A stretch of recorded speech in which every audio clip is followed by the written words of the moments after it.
नमस्कार, आप देख रहे हैं शिन डेली छत्तीसगढ़। चलते हैं आज की खबरों की ओर। आज हम आपको लेकर आए हैं छत्तीसगढ़ का प्रयाग कहा जाने वाला राजिम कुंभ, जहां पर लाखों की संख्या में लोगों का आना-जाना लगा हुआ है। राजिम कुंभ को देखने के लिए कुलेश्वर महादेव विराजमान है। राजिम लोचन का दर्शन करने के लिए यहाँ श्रद्धालुओं का भीड़ लगा हुआ है। रोज सांस्कृतिक कार्यक्रम का आयोजन किया जा रहा है, जिनका लोगों ने बहुत ही सराहा है और आनंद ले रहे हैं। चलो आज ऐसे ही हम आपको दिखाते हैं राजिम कुंभ का नज़ारा।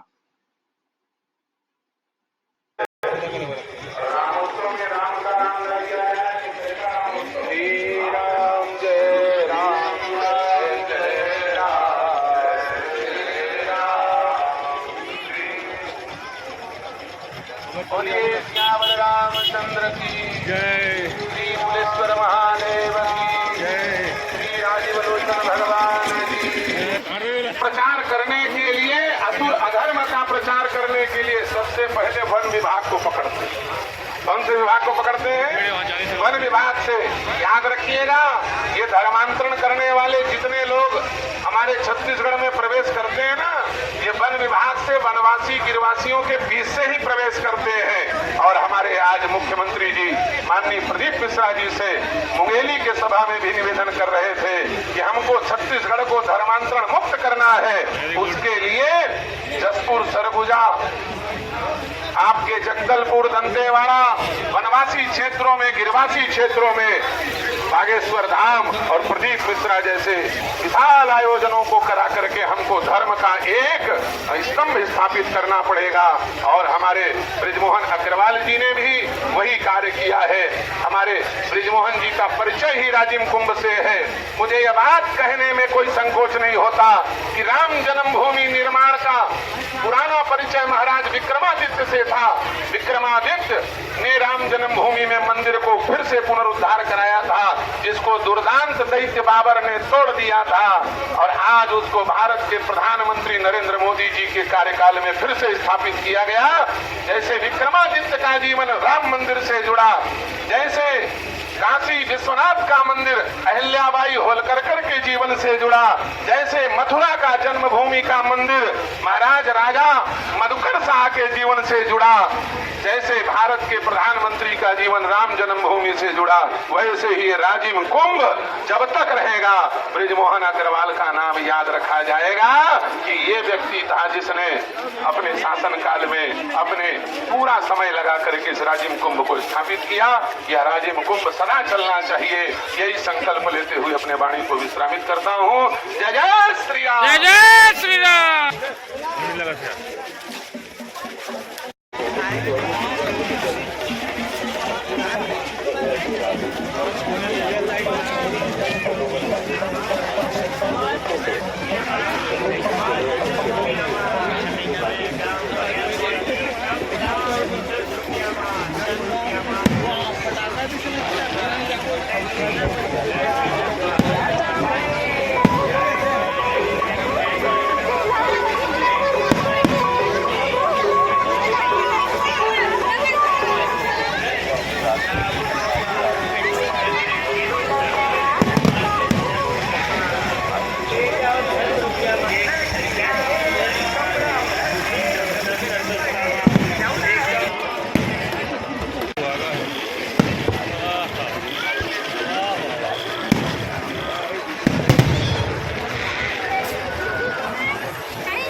Yes.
अन्य परम हर हर महादेव शंभो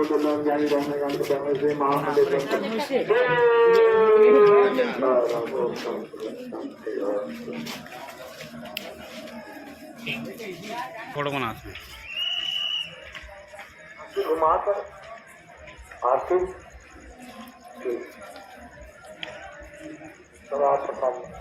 नहीं जाना है झूठों का है कि आओ कहा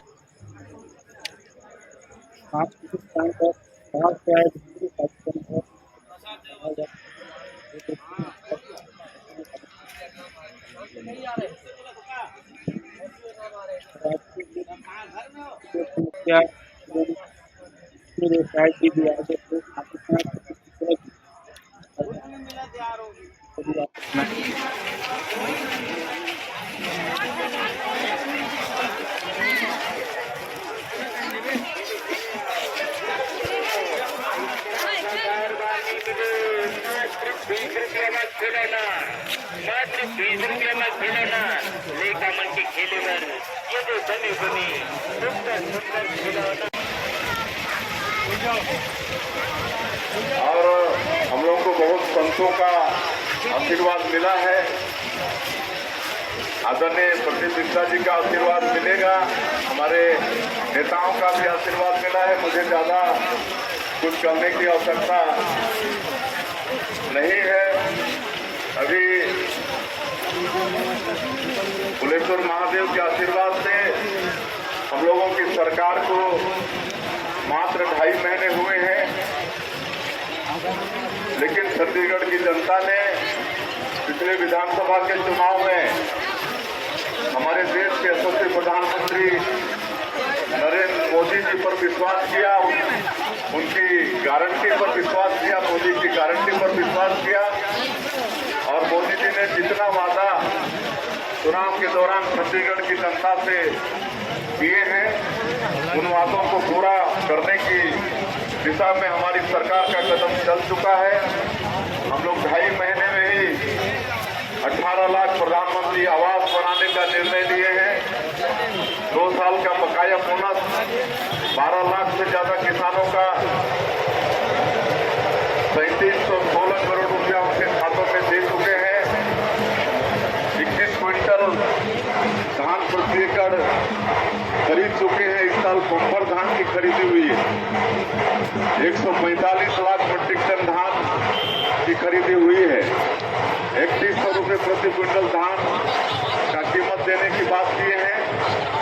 समर्थन मूल्य हमारे अन्नदाताओं को मिल चुका है। और ये मैं आप लोगों को अवगत कराना चाहूँगा कि बहुत जल्दी जो अंतर की राशि है 917 रुपये रुपये प्रति क्विंटल। 24,72,000 किसान इस साल धान बेचे हैं। 13,000 करोड़ रुपया से भी ज़्यादा अंतर की राशि है।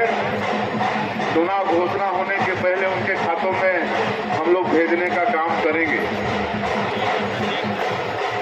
आज ये सब ज़्यादा कहने का ये अवसर नहीं है, लेकिन हम ये आश्वस्त करना चाहेंगे कि मातारी बंधन योजना की बात थी। जो विवाहित माताएं बहनें हैं उनको साल में 12,000 रुपया देने का, ये काम भी हम चुनाव घोषणा के पहले करने वाले हैं। 17,14,000 माता बहनों का फार्म वैध पाया गया है और उनके खातों में हम लोग चुनाव के पहले मातारी बंधन योजना का पैसा भेजने वाले हैं। और ये अफवाह कहीं कहीं फैलाया जा रहा है कि जो फार्म भरे नहीं हैं उनको मातारी बंधन योजना का लाभ नहीं मिलेगा। तो मैं बताना चाहता हूं कि योजना के रूप में लागू हो रही है, सतत चलने वाला है। जो भी पात्र विवाहित महिलाएं होंगी वो आगे भी फार्म भर के मातारी बंधन योजना का लाभ ले सकेंगी। और आने वाले 5 साल में जो मोदी की गारंटी में हमारी पार्टी ने छत्तीसगढ़ की जनता से वादा किया है, तो एक वादा को पूरा करेंगे। और एक मोदी की गारंटी में एक रामलला दर्शन योजना, ये भी छत्तीसगढ़ की जनता से हम लोग का वादा है। और गौरव के साथ हम बताना चाहते हैं कि कल से इसका शुभारंभ हो रहा है। कल रायपुर से पहला ट्रेन रामलला दर्शन योजना का जाने वाला है। छत्तीसगढ़ की सरकार सभी राम भक्तों को सरकारी खर्चे पर हमारे जो भांजा अयोध्या के मंदिर में प्रतिष्ठित हुए हैं भगवान राम, उनका दर्शन करा के लाने का काम हमारी छत्तीसगढ़ की सरकार करेगी। और ज़्यादा नहीं बोलते हुए आगे इस राजिम कुंभ कल्प की भव्यता और बढ़े। आप सब लोगों को फिर से एक बार शुभकामनाएं देते हुए, और हम सभी लोगों को संतों का आशीर्वाद मिले, भगवान राजीव लोचन का आशीर्वाद मिले, कुलेश्वर महादेव का आशीर्वाद मिले कि जो दायित्व हम लोगों को मिला है छत्तीसगढ़ की 3 करोड़ जनता के विश्वास में खरा उतरने का, उनके दुख दर्दों को दूर कर सके, छत्तीसगढ़ को विकास के दृष्टि से और आगे बढ़ा के ले जाए, छत्तीसगढ़ में सुख हो, समृद्धि हो, ये सब करने में हमारी सरकार, हम सब लोग सफल हों, ये हमारे सभी संतगण आशीर्वाद दें। ऐसा सभी संतों से मैं उम्मीद करते हुए, उनसे निवेदन करते हुए मैं अपनी बात यहीं समाप्त करता हूँ। जय हिंद, जय छत्तीसगढ़। बोलिए राजीव लोचन भगवान की, राजीव लोचन भगवान की, कुलेश्वर महादेव की, कुलेश्वर महादेव की। राम जी रुकते थे, वहाँ पर एक शिवलिंग का निर्माण करते थे, पार्थिव शिवलिंग का, और उसका निर्माण कर उसकी पूजन करना, एक लोटा जल उन पर समर्पित। शायद आपके स्मरण में नहीं होगा कि राम जी का एक संकल्प अयोध्या से बहुत भारी था। तो संकल्प के बारे में सोचकर माता कौशल्या जी भी दुखी होती। केवल वो संकल्प साधारण नहीं था, मेरे राम जी का एक संकल्प सबसे प्रबल था। राम जी जो संकल्प लिए थे कि जब तक मैं प्रतिदिन भगवान शंकर को 1 लोटा जल समर्पित नहीं कर लेता तब तक कंदमूल फल भी नहीं खाऊंगा। ये राघव जी का संकल्प था, ये राम जी का संकल्प था। माता कौशल्या से जब माता कौशल्या जी के चरणारविंद को राघव जी नमन करते हैं, और राघव जी नमन कर कर जब विनती करते हैं माता कौशल्या जी से कि मैं यहाँ से जा रहा हूँ, माँ मैं यहाँ से जा रहा हूँ। माता कौशल्या जी उनको आशीर्वाद देकर विदा करती हैं। दशरथ बाबा उनको आशीर्वाद देकर विदा करते हैं। माता कैकेयी के चरणारविंद छूकर, माता सुमित्रा जी के चरणारविंद छूकर विदा करते हैं। माता कौशल्या दौड़ती दौड़ती दरवाजे तक पहुंचती हैं। जिस दरवाजे के बाहर से जब वो देखती हैं कि कैकेयी और दशरथ बाबा जहां विराजमान हैं, उसी द्वार पर से माता कौशल्या जी राघव जी को आवाज लगाती हैं और आवाज लगाकर कहती हैं, राघव तुम जा तो रहे हो, पर कौन तुम्हारा साथ होगा, कौन तुम्हारा साथ देगा? जंगल में बहुत सारे हिंसक पशु पक्षी होंगे, जानवर होंगे, बहुत तकलीफें आएंगी, वो कौन झेलेगा, वो कौन देखेगा, वो कौन समझेगा? तब मेरे राघव जी ने माता के हृदय को जानकर कहा, माँ यहाँ से जाते हुए अवध की मिट्टी को साथ लेकर जा रहा हूँ, अयोध्या की मिट्टी को मैं साथ लेकर जा रहा हूँ, और ये अयोध्या की मिट्टी मेरे साथ में है, और माँ केवल ये मिट्टी मेरे साथ में इसलिए लेकर जा रहा हूँ कि मैं वापिस आऊंगा ना, इस अवध की मिट्टी को लेकर, तो ये निश्चित है जितनी मिट्टी में लेकर जा रहा हूं उसके एक एक कण में शंकर बसा हुआ है, और मुझे स्मरण दिलाती रहेगी कि मुझे जहां रुकना है उस स्थान पर रुककर मैं एक पार्थिव शिवलिंग का निर्माण करूं और उसकी आराधना करूं, पूजन करूं, अर्चना करूं। अवध से राम जी चले और लंका तक पहुंचे, उस बीच में आप राम पथगमन बनाया गया है भारत की सरकार द्वारा, और भारतीय सरकार के द्वारा जो राम पथगमन बनाया गया, बड़ा सुंदर राम पथगमन बनाया गया। सावन आगे पीछे आते कि होगा? उस राम पथगमन में अगर आप दर्शन करेंगे, राम पथगमन को अगर आप देखेंगे, पूरे राम पथगमन में जितने राम जी के मंदिर नहीं है, पूरे राम पथगमन में जितने भगवान राम के मंदिर नहीं है, उतने पूरे राम पथगमन में मेरे ओघड़दानी शंकर के मंदिर हैं, क्योंकि जहां राम जी रुकते थे वहां शंकर जी की स्थापना करते, शिव जी की स्थापना करते। ये पवित्र भूमि त्रिवेणी का संगम, राजीव भूमि, ये भूमि कोई साधक है जहां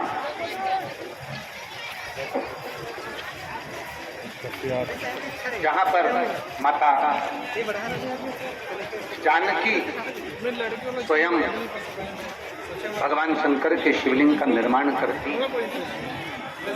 और आज भी वो शिवलिंग कुलेश्वर महादेव के नाम से विख्यात हुआ है, और इस राजिम के पवित्र भूमि पर विराजमान। ये कुलेश्वर महादेव की भूमि हो, 12 ज्योतिर्लिंग की भूमि हो, आपके घर में जो शिवलिंग विराजमान है उस शिवलिंग की आप दर्शन करते हो, प्रत्येक शिवलिंग का दर्शन ये हमको बताता है कि हर समस्या का हल, जम के जरा बोलो, जम के, सारी समस्या का हल बोल बम का नारा है। कितना धीमा बोलोगे तो कल्याण तुम्हारा है, जरा जम के बोलो, बोल बम का नारा है, सारी समस्या का हल एक लोटा जल। पंडित प्रदीप मिश्रा जी हमारे साथ मंच पर उद्बोधन हेतु उनसे विनम्र आग्रह है कि वे अपने आशीर्वचन से हम सभी को अभिभूत कर रहे हैं। हम आपको बताना चाहेंगे महाराज जी कि छत्तीसगढ़ जो है वो तालाबों और नदियों का राज्य है, और ये भी बताना चाहेंगे कि आपके मार्गदर्शन में हर छत्तीसगढ़ के पास जो तालाब है वहाँ एक पीपल का पेड़ है, और पीपल के पेड़ के नीचे एक पुराना सा मंदिर है, जो मंदिर अब जगमग है।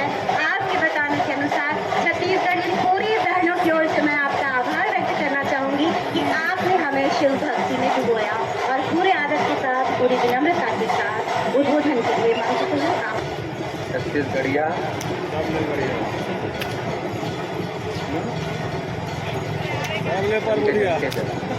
छत्तीसगढ़िया मंच पर है, ये प्रयाग हरिद्वार से कम है।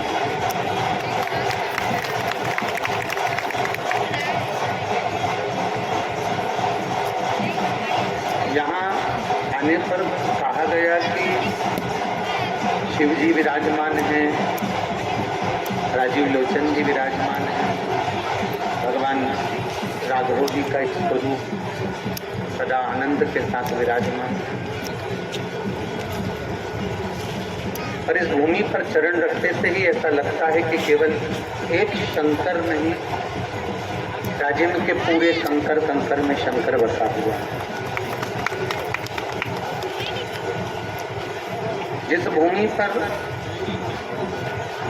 एक एनर्जी प्राप्त हो, एक ऊर्जा मिले, वो पवित्र भूमि है राज्य।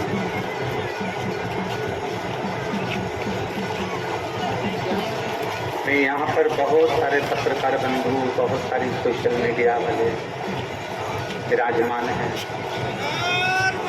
श्री ब्रजमोहन अग्रवाल जी ने तो एक बीड़ा उठाया था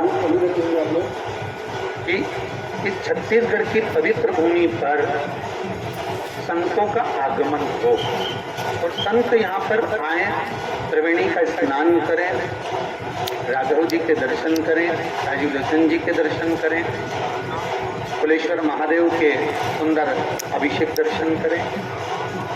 पर इसमें इस कुंभ को, राजिम के इस कुंभ को पूरे विश्व में, पूरे भारत में पहुंचाने वाली ये पत्रकार वर्ग, पत्रकार जन और सोशल मीडिया हैं, जिन्होंने इसको इतना सिद्ध कर दिया, इतना आनंदित कर दिया कि राजिम कुंभ आज जनमानस में केवल एक छत्तीसगढ़ का ही कुंभ नहीं है।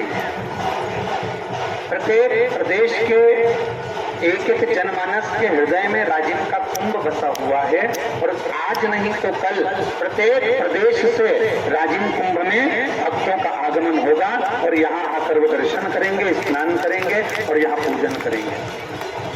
ये पवित्र जितने 12 ज्योतिर्लिंग प्रसिद्ध हैं, जितने 12 ज्योतिर्लिंग में मेरे भगवान शंकर की ज्योति विराजमान है, ऐसी ही ज्योति को माता जानकी जब भगवान राम जी महाराज, आप सभी के स्मरण में होगा कि मेरे राघव अवध से जब चले थे, इसको जनमानस तक पहुंचाने की जवाबदारी आने वाले वर्षों में जब अगला कुंभ भरा है तो ऐसा कुंभ भराना चाहिए कि पूरा भारत का हर सनातनी कुंभ में आए, ऐसा प्रयास कर आप लोग यहाँ पे जाए और अपनी वाणी को तो बारी भी आती है, देखते आवे भी आते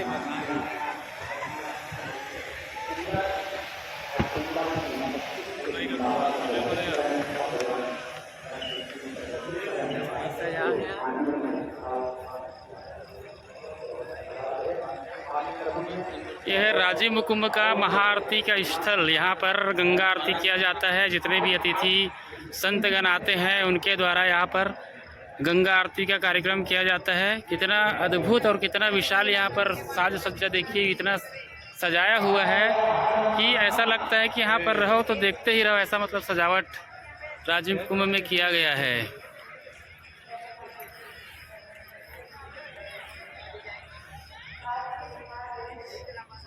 इतना अद्भुत नज़ारा।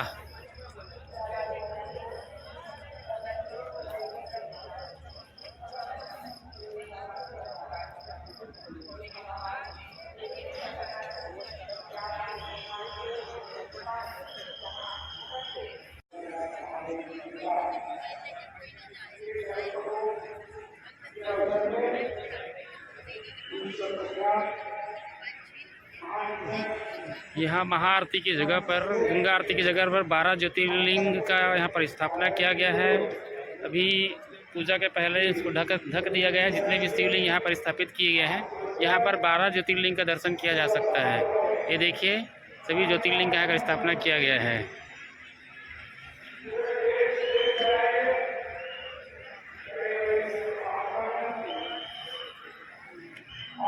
गंगा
Thank